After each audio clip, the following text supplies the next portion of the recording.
آگے اللہ تعالیٰ نے نا اسی پارے میں ارشاد فرمایا کہ اے محبوب علم تری الی الذی حاج ابراہیم فی ربہ، یہ بھی ایک انوکھی فطرت ہے انسان کی جس کو اللہ تعالیٰ نے اس بارے میں بیان فرمایا۔ محبوب آپ نے اس شخص کی طرف نہیں دیکھا جو حضرت ابراہیم سے جھگڑا کر رہا تھا ان کے رب کے بارے میں؟ جھگڑا کیوں کر رہا تھا؟ ان آتاہ اللہ الملک، کیونکہ اللہ نے اسے ملک عطا فرمایا۔ اللہ نے بادشاہی دیا تو وہ اللہ کے معاملے میں جھگڑے کرنے لگ گیا، وہ کہتا ہے میں ہی رب ہوں۔ تو حضرت ابراہیم علیہ السلام نے فرمایا میرا رب تو وہ ہے جو زندہ کرتا اور مارتا ہے۔ تو بیوقوف نے دلیل کیا دی؟ نمرود کہنے لگا میں رب ہوں، تو فرمایا میرا رب وہ ہے جو زندہ کرتا اور مارتا ہے، تو کہتا ہے میں بھی زندہ کرتا ہوں مارتا ہوں، دلیل کیا ہے؟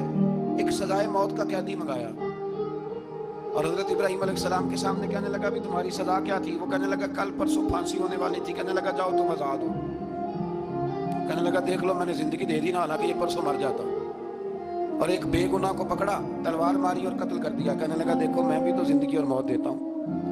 اب حضرت ابراہیم اس کی اس دلیل پر اعتراض کر سکتے تھے، آپ نے خاص غور کرنا ہے بات میں، اعتراض کر سکتے کہ تو پاگل ہے، زندگی تو یہ ہے نا کہ جس کو تلوار سے مارا ہے اسے اٹھا کے دکھا، یہ اعتراض ہو سکتا تھا۔ لیکن جب کوئی بیوقوف جیسی دلیل دے نا، تو علم مناظرہ کا اصول یہ ہے کہ پھر اسے اس کی زبان میں جواب دیا جاتا ہے، پھر اسے پھر اس کو یہ نہیں آپ کہیں گے کہ یہ تو نے کیا کیا۔ اب جس طرح کا منہ ہوگا تھپڑ بھی، یہ بزرگوں کی مثالیں ہیں نا، تو اس نے کہا کہ دیکھو میں نے بھی بندہ ایک زندہ کر دیا، ایک مار دیا ہے۔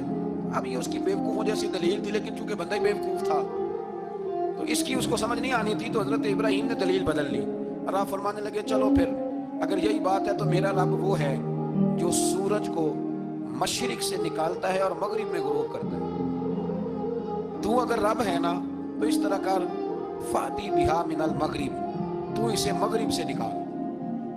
چل یہ تو نے زندہ مردہ کر کے دکھا دیا نا، تو مغرب سے نکال۔ فبہت الذی کفر، تو کافر پریشان ہو گیا، اس لیے کہ وہاں سے نکال سکتا نہیں تھا۔ تو جب آپ کسی سے گفتگو کرتے ہیں نا تو الجھے نہیں، بات ایسی کریں جس کا کوئی جواب موجود نہ ہو۔